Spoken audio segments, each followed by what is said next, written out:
We turn to presidential politics now. Several candidates headlined by Jeb Bush and Hillary Clinton who are vying to be the next president in Fort Lauderdale today, speaking at the National Urban League Convention. News Channel 5's Andrew Ruiz was there and reports on their messages.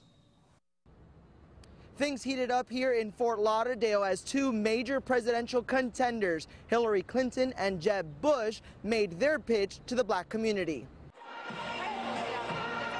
Anticipation built as members of the National Urban League awaited to hear from 5 presidential hopefuls.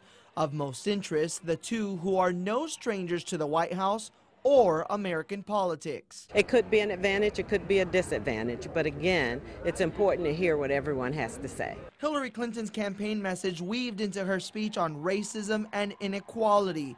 It hit closest to home for the crowd.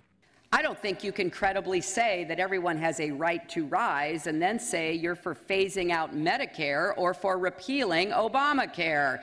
People can't rise if they can't afford health care. Jeb Bush came in touting his accomplishments as Florida's governor. He says his record of serving the African American community will serve as a building block for the future. I know that there are unjust barriers to opportunity and upward mobility in this country. Some we can see, others are unseen, but just as real. Also on deck, Martin O'Malley, Dr. Ben Carson, and Benny Sanders. All who attended say they took something away from the conversation. For both Hillary and Jeb, this was the first time that they were in the same room while any of them were speaking. They're just going to wait and see how this all plays out, especially with the first debate next week.